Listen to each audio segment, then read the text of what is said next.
Laptop, desktop, printer, CCTV എവിടുന്ന് മേടിക്കണം, എവിടെ സർവീസ് ചെയ്യണമെന്ന സംശയത്തിലാണോ? ബ്രാൻഡഡ് ഉൽപ്പന്നങ്ങൾ വിശ്വസിച്ച് വാങ്ങുന്നതിനും അതിലും മികച്ച സർവീസിംഗ് ഉറപ്പ് നൽകുന്ന ഗ്രീൻ കമ്പ്യൂട്ടേഴ്സ് ഉള്ളപ്പോൾ ഇനി സംശയിക്കാൻ എന്തിരിക്കുന്നു? കൂടാതെ laptop accessories, desktop accessories, billing software, networking, CCTV installation, laptop chip level തുടങ്ങിയ എല്ലാം ഗ്രീൻ കമ്പ്യൂട്ടേഴ്സിൽ ലഭ്യമാണ്. Green computers, Ottapalam, Sreekrishnapuram. 1 വിചാര സദസ്സ് കഴിഞ്ഞു.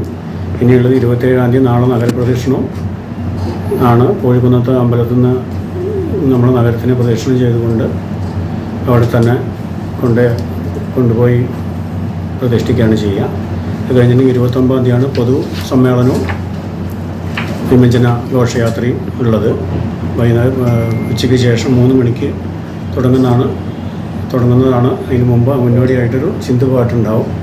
അതിനെ ഒരു വരവേൽക്കുന്നതിന് വേണ്ടിയിട്ട് ഇതിൻ്റെ എല്ലാ കാര്യങ്ങളും, എത്ര വിഗ്രഹങ്ങളുണ്ടെന്നും എവിടെ നിന്നൊക്കെ വരണതെന്നും താലൂക്കിൻ്റെ ഗണേശ സേവാ സമിതി ഒറ്റപ്പാലം താലൂക്ക് പ്രസിഡന്റ് ശ്രീ അഡ്വക്കേറ്റ് അശോഷൻജി, താലൂക്കിൻ്റെ രക്ഷാധികാരിമാരായിട്ടുള്ള ശ്രീ മനോഹരേട്ടൻ, അതേപോലെ ഗംഗാധരേട്ടൻ, ട്രഷറർ ശ്രീ CV വിജയരാഘവൻ, ബാക്കി പ്രവർത്തകരും സന്നിഹിതരായിട്ടുണ്ട്.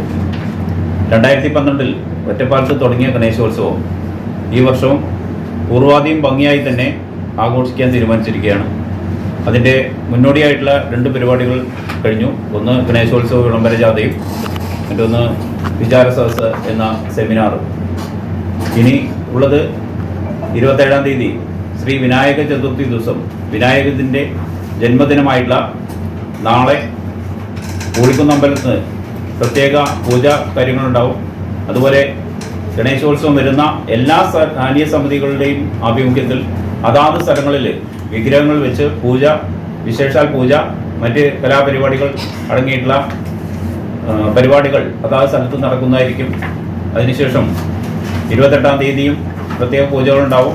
29 തീയതി പ്രത്യേക പൂജ രാവിലെ കഴിഞ്ഞ് അതാത് സ്ഥാനീയ സമിതികൾ അവിടെ ചുറ്റുവട്ടത്തുള്ള പ്രദേശം, ഗ്രാമപ്രദേശങ്ങളിലും നഗരങ്ങളിലും പ്രദർശനം നടത്തി അലങ്കരിച്ച ഘോഷയാത്രയോടുകൂടി ഉച്ചയ്ക്ക് 2:30 ഒറ്റപ്പാലം ഊട്ടുപുര ഗണപതി ക്ഷേത്രത്തിൽ എത്തിച്ചേർന്ന് അവിടുന്ന് ഘോഷയാത്രയായി ഒറ്റപ്പാലം വിനായക നഗറിൽ എത്തിച്ചേരും.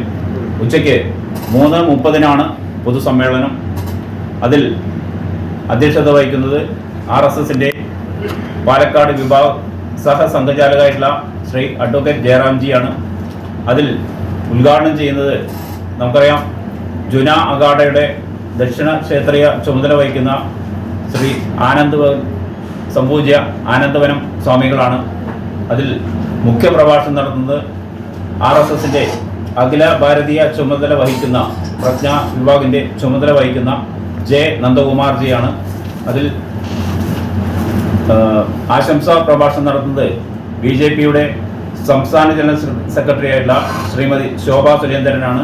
മറ്റ് ഹൈന്ദവ സംഘടനാ നേതാക്കളും ആ പരിപാടിയിൽ പങ്കെടുക്കുന്നതായിരിക്കും.